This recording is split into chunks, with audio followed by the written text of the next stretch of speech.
Dewi Persik melaporkan haters yang diduga fansnya dari salah satu public figure gitu. Nah, apakah ini efek atau dampak dari yang terjadi sekarang ini gitu? Abang secara hukum melihatnya seperti apa sih, Bang? Iya, itu kan dampak dari kegaduhan Hmm. adanya kasus KDRT dari uh, Bilar Lesti. ya. Kasus itu yang memicu terjadinya pro kontra di publik. Hmm. Nah, di wilayah publik itu pro kontra, di mana ada yang menyatakan bahwa keputusan mencabut perkara itu adalah tepat bagi fans Lesti. Dan ada juga yang menyatakan kecewa terhadap pencabutan laporan itu. Karena memang pencabutan laporan itu menjadi pembelajaran yang buruk tentang KDRT itu sendiri. Nah, apalagi korban itu adalah Lesti Kejora dan pelakunya itu adalah suaminya Rizky Bilar, adalah public figure. Nah, itu menjadi contoh yang buruk. Ya, itu pandangan dalam publik sangat bervariatif. Pro kontra itu biasa.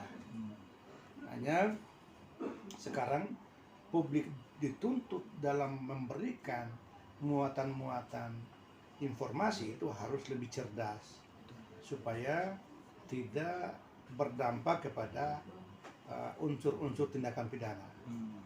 Jadi saling mencela atau mencemooh, menghina, ya mengarah pada pencemaran nama baik. Nah, Bang, nih banyak orang tidak tahu UU ITE ini sendiri kan baru ya, Bang. Bisa dibilang baru lah. Ya. Sampai ibarat kata mencemarkan dan mengkritik seseorang berlebihan itu bisa langsung masuk aduan delik hukum, delik aduan ya, Bang. Iya. Nah, ITE itu bertujuan itu menjaga ketertiban, komunikasi antara satu pihak dengan pihak yang lain. Itu tujuannya. Terbentuknya undang-undang itu mengatur ketertiban supaya antara satu masyarakat dan masyarakat lain tetap menjaga etik komunikasi atau tetap menjaga budaya-budaya yang ketimuran ya. Nah, terjadinya persoalan sekarang adalah pelaporan dari Dewi Persik terhadap netizen yang notabene adalah pencinta public figure yang satu Lesti lah. Nah, kalau dilihat dari hukum normatif, pelaporan itu sudah tepat. Ya, hukum normatif pelaporan itu tepat. Karena pernyataan-pernyataan itu menyerang Dewi Persik secara pribadi, personal. Nah, itu berkaitan kehormatan dan pencemaran nama baik. Nah, kita mengacu kepada Undang-Undang ITE pasal 27 ayat 3 itu memang unsurnya terpenuhi. Unsurnya terpenuhi. Nah, dan itu ancamannya memang 4 tahun. Tetapi kalau kita boleh saran dalam pendekatan sosiologis, Saudari Dewi Persik harus menerima itu sebagai konsekuensi sebagai public figure. Ya, sebagai public figure. Ya. Tapi pelapor itu saya nyatakan hak. Ya, betul. Ya. Tetapi kalau kita berbicara dalam dimensi sosiologis, itu risiko sebagai public figure. Nah, kenapa saya menyatakan hak untuk melaporkan? Karena merasa kehormatan dan nama baiknya dicemarkan oleh salah satu netizen. Nah, yang semua bermuara dari kasusnya Lesti dan Bilar. Bang, gimana sih Bang maksudnya?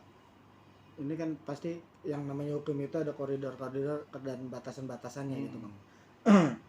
Nah, untuk bermain medsos yang pintar, maksudnya tidak sampai terjebak di satu hukum tertentu gitu, itu gimana Bang? Iya, dituntut publik itu harus bijaksana dalam penggunaan alat teknologi seperti handphone, internet dan lain-lain. Karena alat teknologi itu dalam kajiannya ada dua dampak. Dampak positifnya adalah menjadi mempermudahkan komunikasi antara satu dengan yang lain. Itu dampak positifnya. Dampak buruknya, kalau kita tidak menggunakan secara bijak, atau kita menyampaikan ujar kebencian, atau muatan-muatan pornografi, atau muatan-muatan penghinaan dan pencemaran, itu nanti akan menjadi berdampak kepada hukum. Karena memang penggunaan medsos itu adalah hak, tetapi dibatasi haknya itu. Ya, kalau saya menyanyi lalu rekam dalam handphone, alat itu saya gunakan sebagai sarana untuk berekspresi dalam aspek seni. Tetapi kalau saya menyampaikan pernyataan-pernyataan yang bermuatan pencemaran dan penghinaan, itu akan ada konsekuensi hukumnya. Ini yang perlu publik ketahui. Nah, abang melihat kasus DP kepada netizen ini, apakah ini langkah yang sesuai, maksudnya dalam arti memberi efek jerah ya bang kepada netizen yang sembarangan pakai medsos? Ya, dalam setiap peristiwa itu ada hikmah di balik itu, ada nilai plusnya.